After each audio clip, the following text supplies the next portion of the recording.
Pour ça qui tant vraiment il y a qu'on a francophonie, n'habite pour la francophonie les Kindeganini. En tout cas, Longonia n'a pas organisateur il y a francophonie et matondo mingi na mokonzi ya mboka ya kubunda penza que jewana ici la kosalema na kati ya ville province de Kinshasa et na banza été ya yambo ezalaki bitumba ya Alina Foreman où ezalaki le plus grand événement où esalemaki na sol congolaise et ami balé penza au biso nyonso tosili komona na époque na biso ezali j'ai à francophonie. En tout cas ezali lo moko et la kisimbo kana biso lumière na yango et pas ya ba ndeko o bazali na monde francophone et na rolobara na monde mobimba. C'est parce qu'il y avait aussi le monde arabe comme des Marocains bazalaki, il y avait aussi d'autres personnes au Balekanaki. En tout cas pour nanga ezali initiative moko ya malamu. Mais dis-moi na robeta ndé c'était na ba gestionnaire ya ba place oyo j'ai à francophonie salemaki. En tout cas ba ça là en sorte que loko la francophonie on ezaka chaque jour. Donc parler ni kolobake ba joie vraiment d'entretien vraiment à 100% et bébaté. Les alatés qui après les jeux c'est parce que quelqu'un qui n'a participé qui n'a pas événement bah tu béné bando le bara que non makambo après bopé son cas 2 mois bopé son cas 3 mois donc bah tu béné bandé ko le bélo quoi bongo or dis-moi bah personne ne la biso toujours n'a pas le langage joanaté tout le bandé que donc même dans 10 ans dans 20 ans et aux alara toujours na entretien mon corps il y a malamu c'est parce que tous allez vraiment pour envisager qu'on soit bah événement presque belé les AKG à francophonie bah j'ai allé belé à Koya mais dis-moi moi conseil et mais étant qu'un maître spirituel le ministère de la culture et art bah ça la effort bah inventer d'abord festival ya biso moko ba congolais donc bah lukata thème moko boye ba ko baptiser na yango et bah ça là que en sorte que peuple ils ont un festival mon corps à chaque vacances.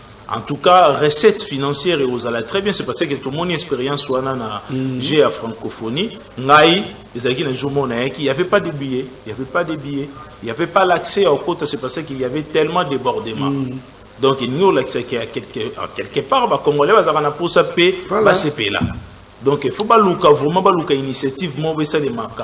Chaque année, tout le monde a des États-Unis d'Amérique, BT Award, Grammy Award, ils allaient la société industrielle, ben, sous couvert d'un ministère il y a culture et art américain, des Kessarabasom, de la façon que l'événement bon et puis en sorte de cela, l'État perdra un pété dans l'événement bon.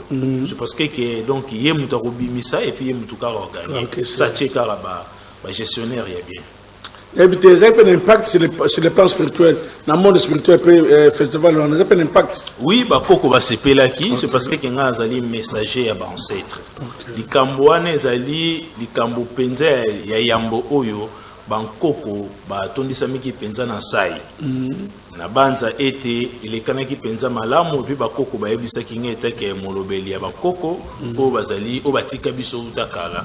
Ya koya ko bakete likambona penza bakoko basepela kina yango c'est parce que muntu nyonso azalaki na sai bakoko na biso bazaka na posa tozala na sai na mutema na biso etango bamona ke tozalaki na sai bakoko penza batondisamaki na esengo batiaki longonia yango moni atatonga ya mutu moko te bungi pe omoni mutu moko ta na inquiétude même na sur le plan ya paye ya ba agent ou nyos bazwa ki na quelque soit ba journalier quelque soit na bato bazalaki wana état ke ba organisateur donc tant ba koko bazali komona que circulation monétaire et les kanaki bana balie lipa kitoko ba koko basepelaki.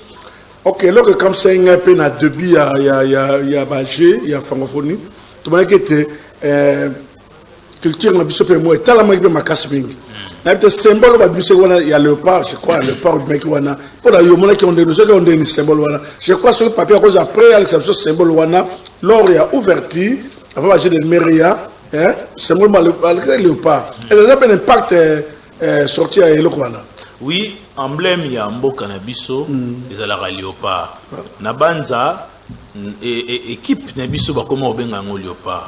Pourquoi obenga ngo léopard? C'est parce que chaque nation azalaka na totem na ye oyo asila ko symboliser fox Alors biso totem na biso ezali léopard.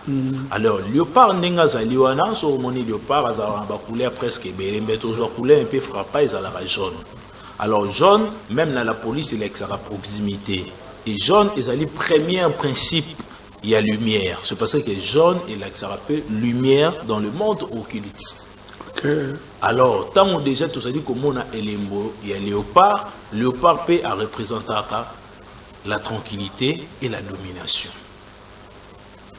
Donc, n'engé tout ça dit que mon a des bâtiments signe léopard on est allé que là que ça batouke, n'engé tout ça dit boué na sol na biso pe na sous-sol na biso tout ça dit qu'on regorger, bah énergie moko très positif. Il y a un emblème na biso pe zalara léopard. Donc na banza mikolo aussi la koyawana to kosikola kola kisabatu ma bomba mi ovuma esidi ko bomba manakati ya nyama auto sidi ko benga léopard. C'est parce que kazali na ba merveille ebele na kati na. C'est pas hasard ba ancêtre na biso ba pona qui est comme elembo ya mboka na biso.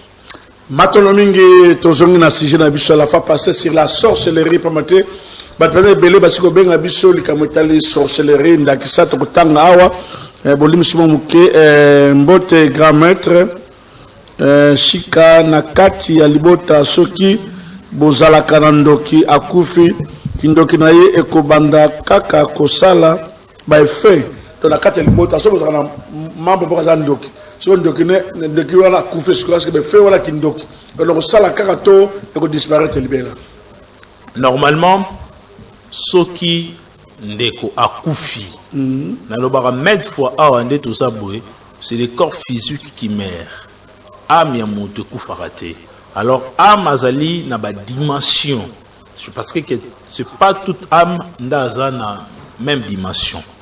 Et y a ba âme sous na dimension inférieure, zana âme sous na dimension supérieure. Alors notion âme ezo dépendre na ba dogma secret au bad bazali, topé na kati ya ba secte au bad bazali. Alors, chaque religion peut la forme et simplifier la notion âme. Mais, dans la spiritualité, tu dis très bien que l'âme a cette dimension et cette énergie différente. Alors, ce qui monte à Koufi et que l'âme et atteindre la dimension supérieure dans l'au-delà, l'âme a la capacité à continuer le service. Par là, il y a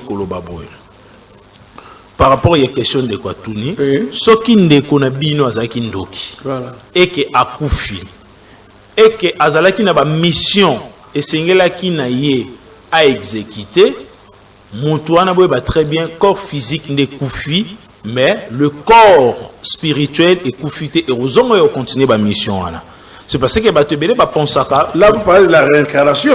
Non, là, il n'y a pas même la notion de la réincarnation, okay. Mais il monde aussi qu'on a le monde de coopération. Monde de coopération, il y a donc, ce qui mutu a koufi, a corps physique ne koufi. Bande connaît la famille, bah il va très bien que sur le plan physique a koufi. Voilà. Mais sur le plan spirituel a koufité. Ce qui a zali na ba âme ya batumo esengela ina aboma. A rozonge la po boma bango. Ce que pour aboma bango a aucun monde ya coopération. Na zolo be la coopération c'est parce que va comprendre. Avant notre monde, il y a des mondes des intermédiaires. Parmi les mondes des intermédiaires, il y a le monde ce qu'on appelle le monde des fantômes. Alors, par notion un fantôme peut bandara partir à wana.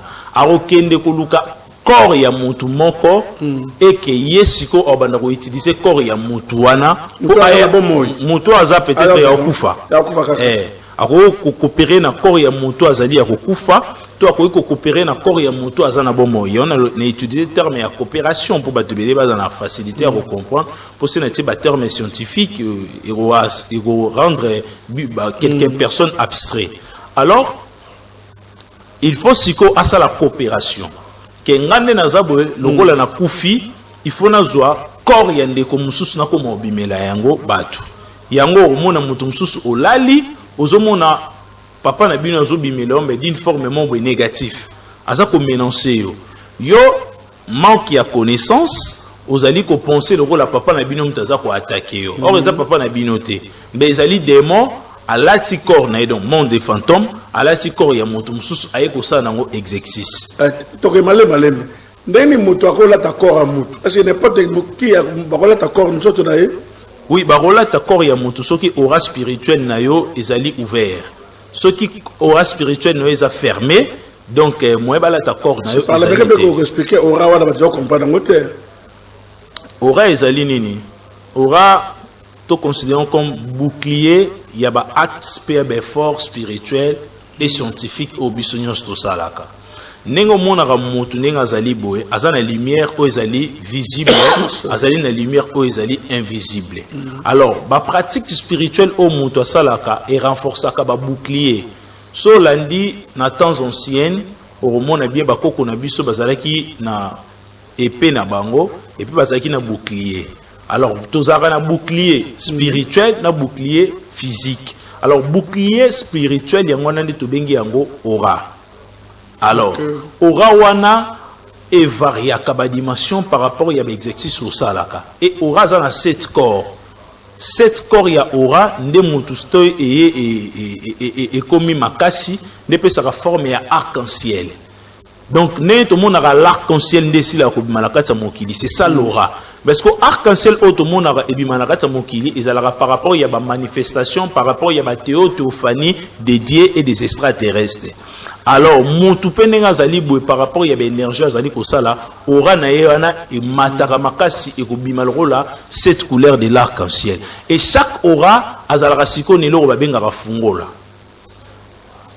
Alors, mutu mususu akoza zana aura ya munene, mais senge na za pena clé ya kokanga aura wana pour a conserver énergie wana. Alors, moyen mutu ala tanzoto na ezate. Moyen mutu sko ala tanzoto na ezalité. C'est pour cela moni na domaine spirituel clé ya mutu ezalaka awa na lobango maintenant na mbunzu ya mutu. Mbunzu ya mutu ne ezali côté au fungo le fandaka. Et un certain monsieur moko asalara musique gospel à une certaine époque alobaki fungola ya lola fungola ya bomo et tout console. Oui, c'est vrai. Donc mutu nyonso ezalaka na clé na ye. Et clé wana d'une forme spirituelle et se représentera comme un serpent. Quelque part babenge apophis, quelque part babenge kundalini. Azali le la clé à mutu, azali le roi venin. Alors mutu pona basila ku sale la corde na yote et senge na mutu aussi la kozala na clé ya aura na yo. Donc notion ya aura to roya pe ko lobela yango. Alors ce qui mutu ni bazwa corde na yote par rapport à explication et senge na mutu a renforcer aura na yo, a renforcer énergie na yo pe atanga yango na fungola. Alors, ils ont une technique spirituelle où ils ont la repère pour mutu à protéger aura et aura peut comme salité le rôle là et l'ambaya mutu par rapport à comportement na biloko to lia kapebe bisara aura. Alors, tous un sujet ndoki soki alingi aya na kati ya mokili. Arotala sikoyo ba porte ya ba corps ya batunini est très ouvert. Ça montre que corps ya maître chic est très ouvert, aura n'est non protégé, puis aura n'est très faible le rôle courant ya quelque part mon corps ou to sili koyeba et directement a roya kozwa corps na yo a comme ko ça na ngoba mission. A kozwa corps na yo a roboma na yango batu. A kozwa corps na yo a ko ça na ngoba mission o esengela ine asala ba mission o ezali terrestre. Dis-moi, ce qui a beaucoup de corps ya bateau bakufaki, akoko ya pe na corps ya bateau bazana kati ya bomoi. Omona mutu mususu ko ba ke basela corps na yo, ce que ont remarqué que olotara bateau mo bakufa. Voilà. Yeba que ozali parmi bateau oyo, ezali ba signe oyo la que corps na yo bazosela yango quelque part. Ce qui peut mutu omona rabando tote to soit opisaka ezali pe ba lune o ezali ko la kisake corps na yo basila ko sa ela yango. Dis-moi ezana batu mususu oromona na vie na ye ndenga zawana ayebi na ye makambo ya mibali te. Oromona pe mutu mususu ayebi makambo ya basité mais azali justement na impuissance moro na kati ya nzoto na ye. Ezali ba signe la que votre corps physique et le corps éthérique, ils allaient utiliser et pas yabandoki. Ce qui peut monter là, ou l'amour que vous sentir nous autres n'ont pas si. Mais pas si il y a une provenance dans le baraté, ils allaient qu'on l'accepte que le corps naïo, ils allaient qu'on utiliser quelque part. Donc bref, pour nous clôturer la question de Koana, montu oyo asilaka kukufa. Ou azala kindoki, ceux qui a koufi azana capacité aux zonga pour nous continuer ma mission. Deuxième question, est-ce que Kindokeza don Oyo etangama okoki kokoma ndoki to te po mutu mosusu akoki kolia na bandoki me azwi yango te. Kindoki nde tolobaki ekoki kozala pe oyo ebimi na kati ya moto po to pe oherite yango na kati ya libota na yo. Mais dis-moi, mutu mosusu pe akoki kobotama na famille oyo bandoki bazali. Mais soki ba Seigneur de la terre ba pesa ki mission oyo ezali au-delà ya kindoki ata fandi na bandoki akolia na kindoki te. C'est parce que na lobaki awa kindoki ezali première porte ya infériorité na kati ya monde spirituel. C'est un monde moko très léger pour non quitter yango.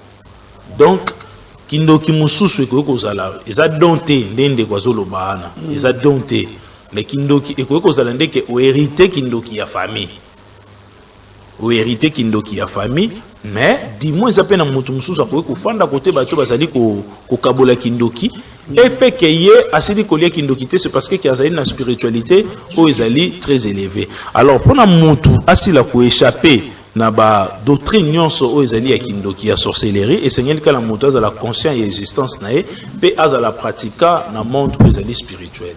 Tu vois que malembe papa tena muni mutu bandeko aboti na so SMS en tout cas comme ça ton temps ma SMS wana bandeko ndeko alobi na biso te est-ce que ba kokoye bandenge ni mutu azana na kindoki mutu akoza kindoki bofana e bokoye bandenge za na kindoki est-ce que kindoki yango ezaka ndenge ni manifestation ezaka ndenge ni ya kindoki.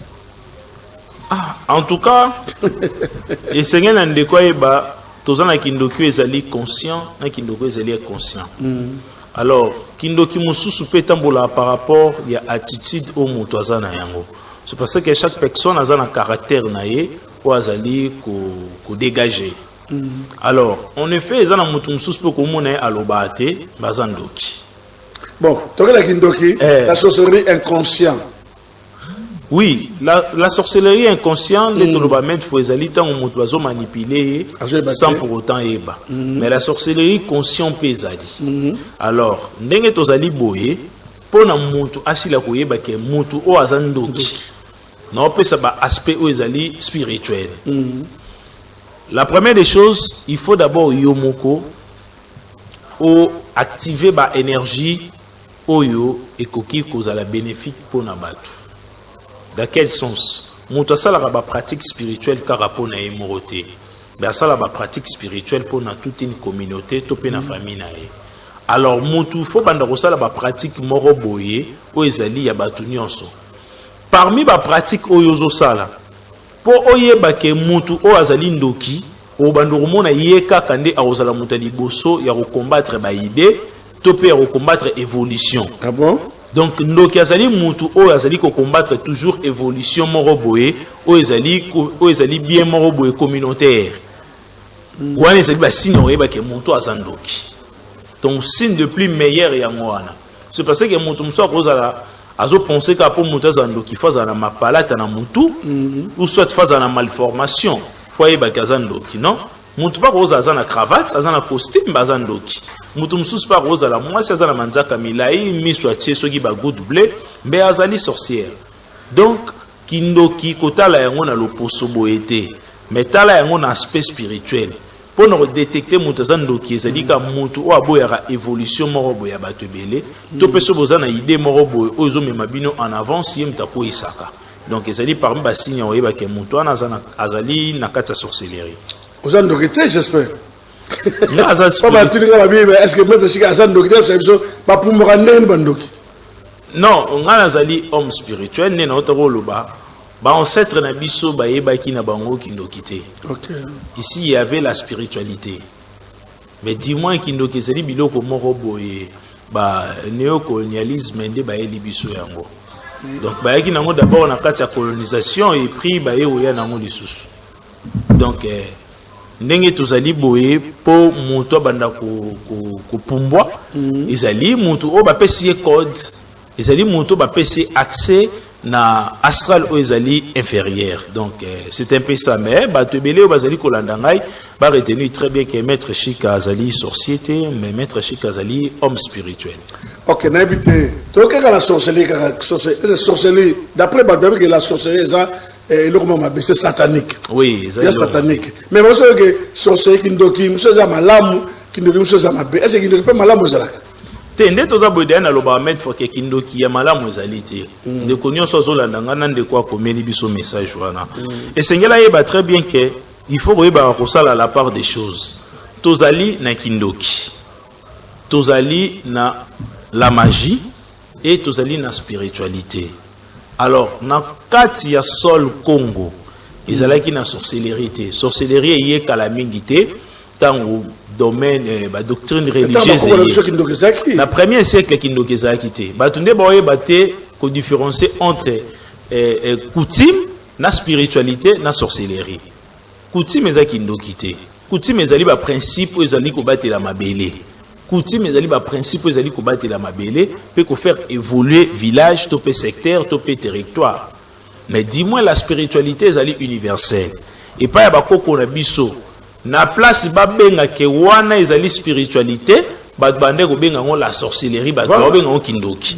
mais ezali spiritualité donc spiritualité ezali au-delà ya kindoki parce que spiritualité ezali immatérielle mais la sorcellerie ezali matérielle la sorcellerie ezali un avantage moko sur le plan spiritualité ezali kaka na dimension moko ezali matérielle. Et puis, sur l'ongwe na instance matérielle, au commune na instance supérieure, il n'y a pas la sorcellerie. Mais il y a du moins la magie et il y a aussi la spiritualité. Mais il n'y a pas d'ancêtre na biso, na son na biso, Afrique tout entière, la sorcellerie, ils ont quitté. Ils ont montré l'accent qu'il y avait la sorcellerie. Mais la sorcellerie, il y a des tombes religieux. Et pas na biso, ils ont qui, na kibonganga, na makambo, ils ont spiritualité. Mais comment la sorcellerie entend l'église et Salem?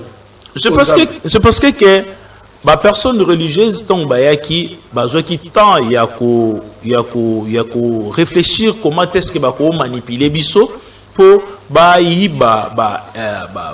ressources minières na biso et puis ba connaissance scientifique na connaissance spirituelle na biso. Je m'explique. Ba oyebisa yo ekeko o ezali na katikati ya village nenge ezali wana ezali ke komo eza satanique bobuka yango bobuki yango mais diwe ka ba le même personne wana ba ebisi bino lisusu bozwe ekeko wana bopesa ngwe pa na biso bopesi bango ekeko et puis bango bazwi ekeko ya mwasi moko na otanga kombote ba remettre bino yango ke bozwa yango bocha yango ekeko wana ya mundele bazwi ekeko mundele bachi bazwi o ya biso ba cadrer yango bien balouelango voire même jet privé bazui même jet privé membre express pour ezo ekeko bino obengaki mabe bakende rocha yango na ba temple na bango alors eloko ezalaki mabe bino bokozwa yango bokocha yango na temple na bino ndeni et puis construire ba grande maison ba grand temple ba palais voire même pour na ke bo conserver ba bikeko na biso. C'est parce que kebo ebayi ke babike koana ezali na savoir peso dégager be énergie. Donc c'est ça. Alors siko ba royebi sebino ni ba ko créer les bino ba démons. Ta le rende ba biso démons de contrôle. Il nous a créé des démons comme démons de contrôle, démons de distraction. Ba ina ba terme moko bo wana ba technique ebele toujours pour nous faire endormir. Aujourd'hui, l'Afrique tout entière est hypnotisée par rapport à des enseignements ecclésiastiques ben les biso et ben c'est enseignement na so la ndongo na kati za enseignement mo ezo mema biso par terre yango wana pona ko éclairer ba peuple congolais nyonso na ba ndeko na nyonso ya Afrique ben ba très bien que en Afrique il y avait pas la sorcellerie il y avait la magie et la spiritualité. Matono mingi na kanisi bandeko bazolo na biso penza na bokebi to ba si la sorcellerie et o pense de ba ki était na tango na kala et na biloko na biso belé penza bo koko na biso zalaki mais théorie c'est que bo koko na tango kala o na famille bazala nzungu na bango nzungu ba famille tika waza ki ndokite nzungu na famille o nzungu ba batala ngote nzungu ba simba ngote o ki kombo wana sambeto ba kombo la kate tout ça et la sorcellerie te wana omoni eloko oyo ba boisi biso awa na mboka na biso mais soki boke na ba mboka ya batuana bokuta ke bango ba osala ka le même eloko wana na roloba boy bebi sibino libanga ancêtre na bino moko azoyebisa bino ke omoni libanga oyo eza na katikati ya village ya rouge kende wana sala 7 tour loba baposa na yo nyonso ya yo ekobonga yo oboyi mais mundele moko aza na mandefu ebele alati nzambala ya pembe lokola ngai ayebisi yo il faut kende par exemple na Mecque kende ko tourner Al-Kaaba mais Al-Kaaba na tuna pe bato Al-Kaaba eza nini na kati eza libanga ti les mêmes libanga oyo ezalaki na village na bino ancêtre na bino lobe na yo boyi yango bobuki libanga na bo détruire yango mais bango batinjo lisusu na libanga mais bazwi libanga na balati sengo sko voile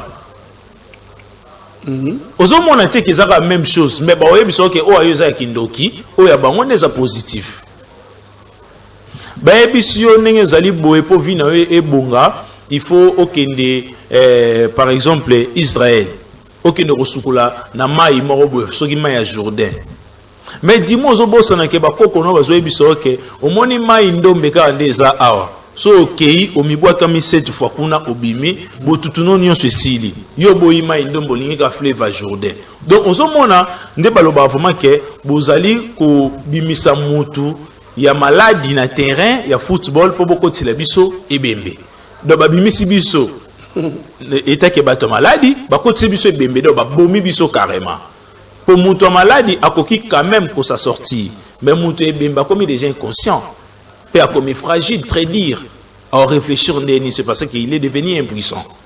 Et ça m'a rendu au basali biso, ba bomi biso, qui boko qu'on a biso, o ezala qui positif, ba obligé biso, ya ki bo bango. Mais so talika ya ki bo bango, na ki bo biso, et ça n'aura eloko moko. Na opé c'est ce exemple. Baboyo ozo mafuta ya mbila ya pamba. Ngala mona mafuta mbila na epsi mutu zo mafuta mbila c'est lango pratique bikisa yango mutu. Bité mafuta mbila te. Nga il faut ka huile d'olive. O outil Japon, o outil Mecque. Oh. Mais yango ni ça mais mafuta même ya huile wana et outil na mafuta mbila. Mais yo ba opé so eloko en état pire sans pour autant ko taba chimie. Yo lingi te bolingi ke eloko za chimie. Tu vois les erreurs. D'où vient l'huile d'olive? Posez la question. Alors, d'où vient alors un mafuta yambila? Donc, biso moko tomiko tsana confusion. Biso moko tomiko tsana confusion. Parce que je vais vous dire solo il y a ancêtre na yo, un Congo, topé ancêtre no empire de Bankwanga, yo lingité, mais on lingi kaka ba betelo histoire ya Jacob. Vraiment. On monnaie si kabiso moto okina donc la sorcellerie est à partir à wana tant yo oboyi ba koko na yo on lingi ba koko mususu et puis tumba ya vie ba bandi à partir à wana yango wana pona oyebisa batu kezana motu moko te akosa sortir na religion ya bapaya azati bango nyonso ba bandara ko sala ba échec ba bandara ko sala ba échec bango nyonso ba bandara ko sala ba échec yango wana biso tozali pona oyebisa batu ke maître chikazo oyebisa de on a la vraiment caméra très bien. Bandero nyonso lozola na ba congolais na kati ya sol congolaise il y avait pas la sorcellerie, il y avait la spiritualité et il y avait seulement nos traditions, il y avait seulement nos cultures, il y avait seulement notre coutume, c'est tout. Pourquoi na lo babongo na Afrique précisément na Congo pour na rolala et pas y a ndeko na on attend wakala ça causait pas de problème na ko longwa lelo na kepa ndeko na ngai awayamba ngai sans problème na kolia na komela apesi ngai pe place emso aleli sibana ne libanda mais nga na laili na ndako pe lobi na ona tongo na lamuki na kei na yebisi pe mama na bana ke na zaki pa papa François mais lelo depuis église et comment avant mutala là il faut état d'âme na yo komi na thermomètre scientifique nini po état d'âme moto bien sûr ko état d'âme bato alors n'époque ya kala état d'âme na zaki te donc nyonso wana ezali nini divisé pour mieux régner. Et comment l'élo, au monde l'élo ba joviste, babala na raba on a bon ba joviste. Alors ceux comme moi na kati ya témoin de Jéhovah mobali na zo mona na te destin na eza na kati ya témoin de Jéhovah ta trouver mobali na to moi siné siko okoma nani. Il faut comment prostituer, tout faut comment pédé. C'est parce que a trouvé compagnon na été. Sur le plan scientifique c'est moi ça sali 2 ans. Alors ça couplé na mututé il faut créer les ba maladie. Alors, bien sûr, pendant tout ce temps, comme dans l'âge, il faut évoluer. Il faut africain à l'ongwana état ya hypnose, à l'ongwana à comme état ya hypnothérapie. po ayeba ndeni ni ya kolongola ba stress nyonso o basili ko installer na kati ya mental na biso. Matono mingi na kansi bandeko komela biso SMS na numéro zeli wana affiché na 09 97 84 89 23. Donc numéro est affiché. Komela biso pe ba texto na bino rapidement tout tanga yango. Tout na ba question na numéro wana kobenga biso te pa matelelo. Tu appelles na toi ba pelte ka ba texto, pa te ba pelle zo côté belé pesa. Donc komela biso ba question na yo comme ça maître Chika a répondre. Coutume ba bete coutume surtout ba religieux. Bébé te coutume za bondoki. Et le droit on dit bah ouais coutume za bondoki. Te likambo nyonso likambo malamu ezalaka na likambo ya mabe ezali. Voilà. Alors ezali na enseignement o topesa bandeko na mikoleko zali koya esenge na batu nyonso ba très bien que Nzambe afande na batu na kati mokili. Ava Satana aya kufanda na mokili Nzambe afande na batu na kati mokili. Histoire ba beteli batu na kati Genèse ezali ka partir mo mokili et puis ya ko morobwe. Mais dis-moi histoire mokili ezali ko vieillir même au-delà âge ya Adam. Nzambe tant afande na batu na kati mokili apesa ki bango o ezali la spiritualité. Pas pesa ki bango principe ya ko batela elanga. Principe ya ko batela elanga pe ya ko kolisa elanga yango wana nde coutume. Alors ndenge tozali boye tozaka biso moko te na kati ya mokili. Tozali na ba être o bazali visible na ba être o bazali invisible. Soki oboye yango c'est qu'il faut la croyance. Ba être o bazali invisible ba bénéficiera pe na ba offrande o biso tosalaka. Offrande yango ezali nini? Coutume yango pe ezali nini? Coutume na biso elobi boye. Mwana soki alingi kobala esengeli bozwa taba. So aza mwana ya mwasi esenge bozwa taba ya mobali et ya pardon ya mwasi bokati motu taba o azali penza na nzoto kolongono soki ezali ya mobali bozwi pe taba o ezali ya sexe wana bosei nini bokati motu. Pourquoi tozokata motu? Tozokata motu pona kopesa pe bikila ya bakoko o bazali invisible pona bango pe bandima libala wana eke libala wana ezwa koko sote o bakufa déjà. Ya on a l'obité, bakoko bazali visible, na bako ba être bazali invisible. Et ça rend un monde visible était au tozali ko monde. Et ça un monde invisible, ezali na monde ya pensée. Ezali na ba être bazali ko gérer monde ya pensée. Alors, donc coutume na biso e bané ko senga bongo. Il faut bobo mataba.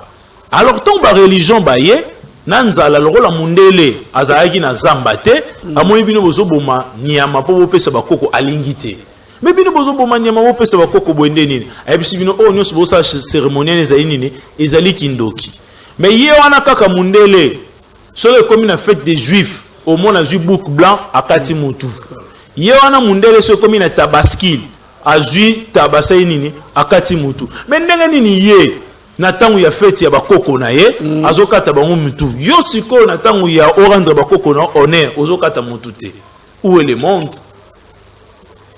Alors siko kokata mutu to peut papa senga taba ya mwana na ye nde komi kindoki mais bino popo kata ntaba pona dieu lunaire na bino à se régénérer eza kindoki te omoni ya ngwana ozomona monde Afrique ezokende toujours na échec.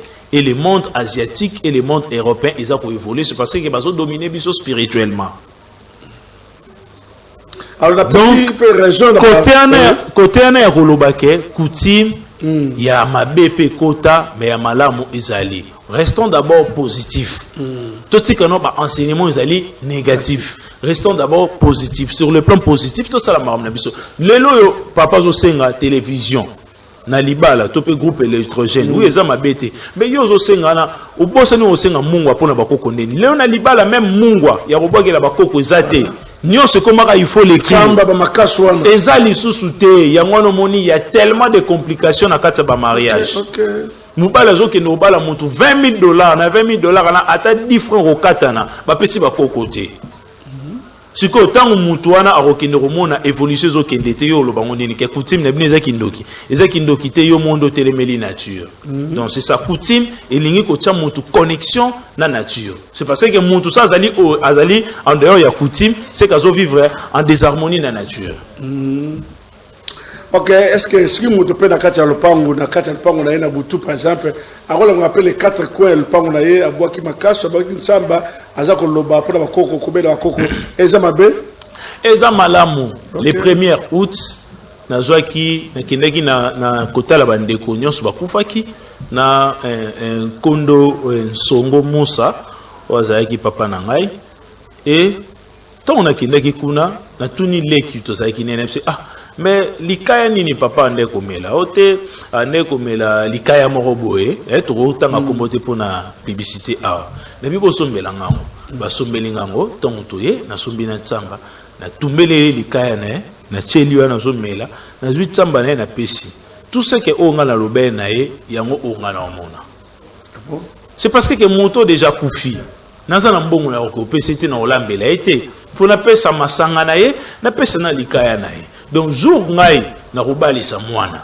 na kosenga be biloko wana jour pe mutu na famille akokota to kosenga biloko wana pona bakoko oyo bazali wana bazala malamu mutu oyo azali kobwaka makasu pe tsamba na kati ya famille na ye to pe na kati ya lupango oyo azali ezali malamu c'est parce que azali ko reconnaître bakoko oyo bazala ki wana bokene même na histoire biblique Kaina Abel babebanaki likolo makamba bakoko o apesi bakoko nyama ya malamu o apesi bakoko nyama mabe bakoko wana basiliki alors bango bazo sala yango pourquoi bino bozali ko sala yango te donc biso photo songa na kati ya coutume pour coutume de tiara mutu na connexion na nature c'est ça définition ya coutume yango wana j'appelle ma bête na bandeko nyonso bakenaki le 1er août de ba cimetière paote na l'église belé balobeli yango que beaucoup invoquer bakufa pona nini o bakufa kufa on s'est kuna azana malédiction na acte oyo aposaki ko na tombe mutu koloba tout ça c'est la malédiction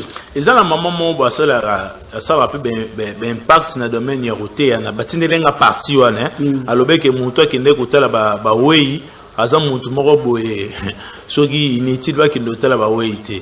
En tout cas, maman on a nzamba limbisa, nzamba ba chrétien limbisa, nzamba ba chrétien à limbisa, c'est parce que Kaza est consciente. Et puis il y a bien importance, il y a morte. Tout ça, on a 4 principes on a mon kilo qui m'a monté. Les alliés naissance, moutufaya ka par voie naissance. Les alliés maladie, moutunion se singé la belle. Et les alliés vieillissement, moutunion se singé na ya vieillure. Et les alliés la mort. Il y a 4 principes à tous les ans, il faut les 4 principes. Alors parmi les 4 principes, avant même maman na pasteur avant même nganaya, et parmi les 4 principes, c'est que Nzamba na inconscient. Soit Nzambe ou omniscient, omnipotent, omniprésenté. Pour ça, Zali na caractère wananyonso et singela yeba préhistoire, proto-histoire, histoire et aïba li sous na présent. Alors batu belé bazo leka bazo teya ozo monaye azana batu belé bino bozo penser peut-être qu'azali arme ya Nzambe or azali arme ya diable ndenge nini mutu soki akufi même Bible ezali koloba très bien que bato ba kufi na nzela ya Christ ba oleka na séjour des morts mais ba okina vie ezali éternel ce que vie éternelle en ezara wapi vie éternelle ezali na chair comme ça to ezali na dimension parallèle to ezali na monde occulte to ezali na l'au-delà. Alors, les alliés, les personnes qui sont électeurs bibliques, à comprendre ni juste les versets de la Bible, à comment le patati patata, mais à zali vraiment monto zali élité. Pour monto za élu dans la spiritualité, à quoi jamais côté le mais ancêtre na pour y mon corps les cas par la mort et puis à banda repé ça bateau enseignement. Donc c'est un peu ça par rapport au ngana ko ekoloba. Matono mingi na kanisi to comme ça président émission la biso miko ya président to parler après la mort mutaki na wapi est-ce que mutakufa kambala moko il est réservé aux hommes de mourir une seule fois. Après quoi vient le jugement. Est-ce que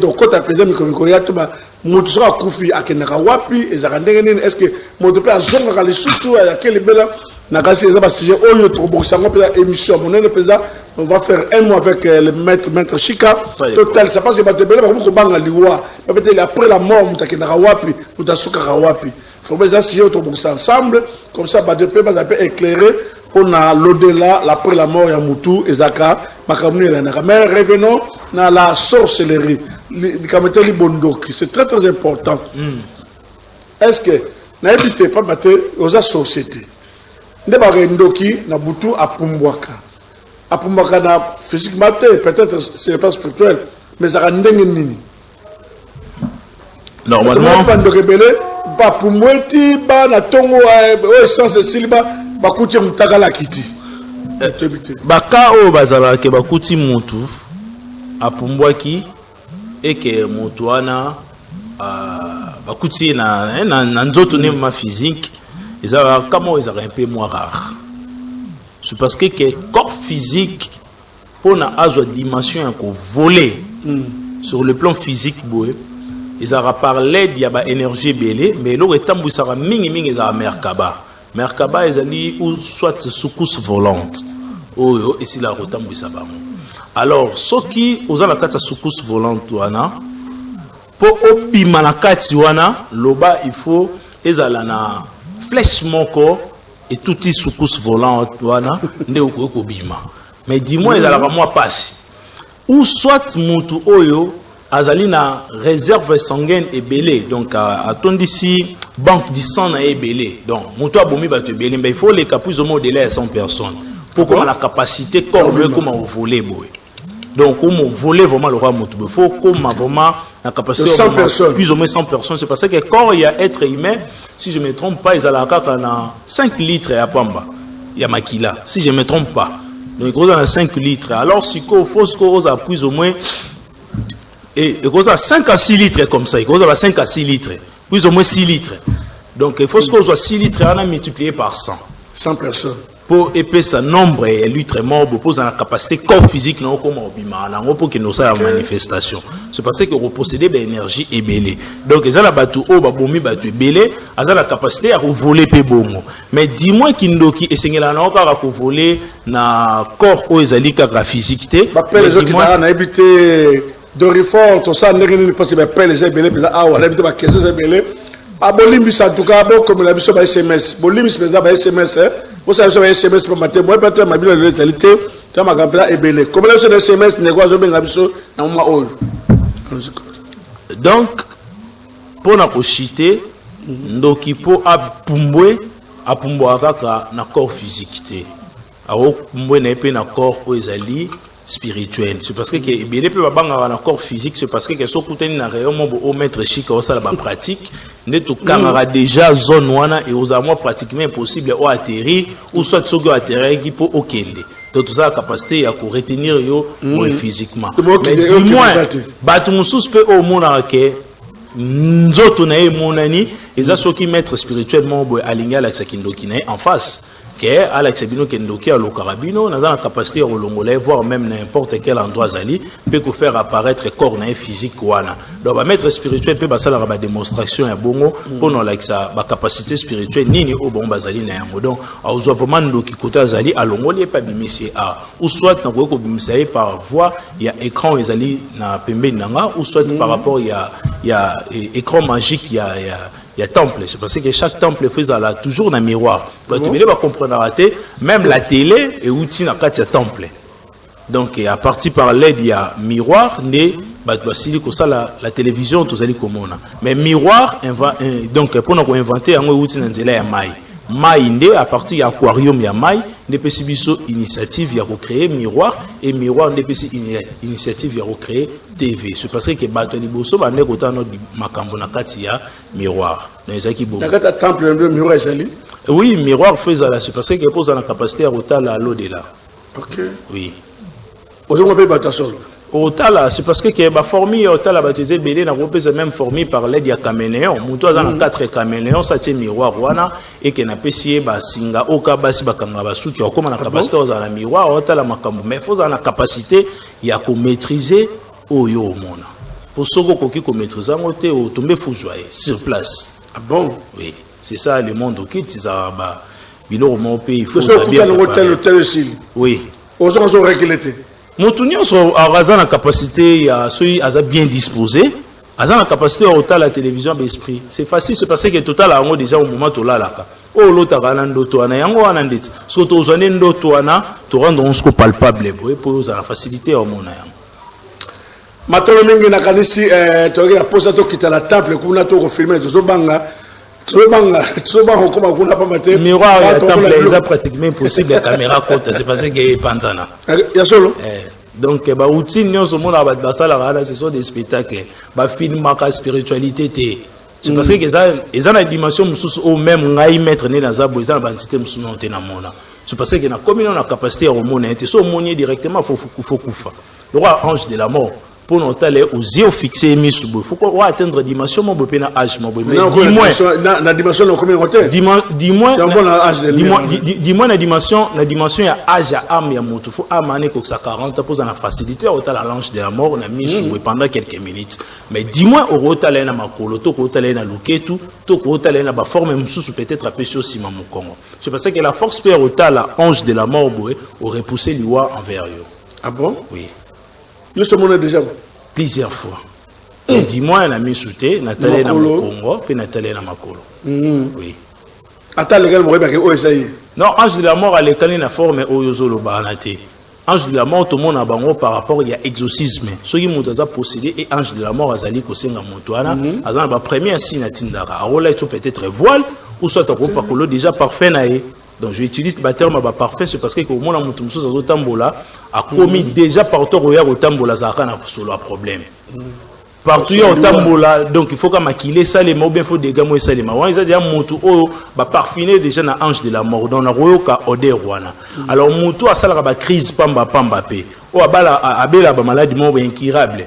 A au côté na kata microscope be bazo retenir maladie ça bateau déjà ange de la mort là ti bon ba voile parlant de tout ça la facilité au monde ange de la mort et puis ça comme ennemi a su mettre et donc ndeba benga et pas la policier ennemi à 6 heures donc l'ennemi à 6 heures ennemi a commis tout près ou on a la capacité au monde ange de la mort et être vivant ça mon ange de la mort physique nous on a être vivant alors ça la crie soit ça les crises à couya koufi c'est parce que ça fixé au misou. C'est vraiment inexplicable pour nous expliquer. Donc, il y a une présence de l'ange de la mort au monde, non, c'est sentir dans le kende. C'est parce qu'il y a un qui odeur naï. C'est parce qu'il y a un qui présence naï. C'est parce que l'ange de la mort a eu un raté un corps physique nabiso. Donc, azalra ennemi à corps physique nabiso na niveau moi ça et puis corps physique qu'on n'a jamais supporté. Alors, ils ont des pratiques, des techniques, des hommes scientifiques, des hommes spirituels, ça la rapport pour résister tout près à l'ange de la mort. Le rôle de l'ange de la mort plusieurs fois et puis il a dit très bien qu'il y a un mais il a été dans mon kili donc je dois partir très bientôt. Ah bon? Oui. Donc